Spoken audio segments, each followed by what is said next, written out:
The movement of Christianity should never have happened, but for one reason. He didn't stay dead. Ben Shapiro, if you follow him at all, had an interview with a guy at one point who, when he was asked, Ben Shapiro is this Jewish guy, brilliant guy, but he was asked at one point, what do you think of Jesus? Do you think he was the Son of God? And Ben's like, no, he wasn't the Son of God. He was just like every other Jewish leader around the first century. There's a whole bunch of guys that claimed to be the Messiah.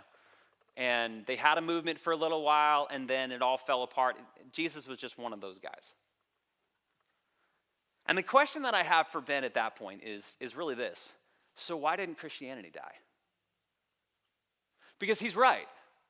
There were a bunch of guys in the first century that were like, I'm the Messiah, follow me, it's going to be awesome. And then they get killed and all their followers die out with them.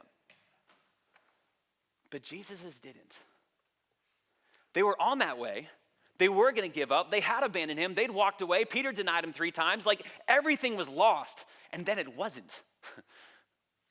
Like everything flipped in 24 hours. And the big question we have to ask is how? Why? Why was it not the same exact result? And it's because they claimed to see Jesus alive.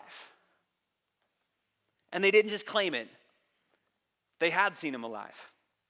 This is what led historian and scholar N.T. Wright to reason this way. He says every first century historian should recognize something. That something happened.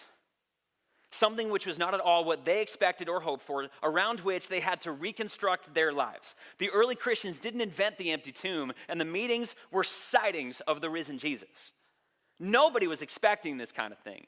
No kind of conversion experience would have invented it, no matter how guilty or how forgiven they felt, no matter how many hours they poured over the scriptures. To suggest that they were coming up with this, he says, is to stop doing history and to enter into a fantasy world of our own.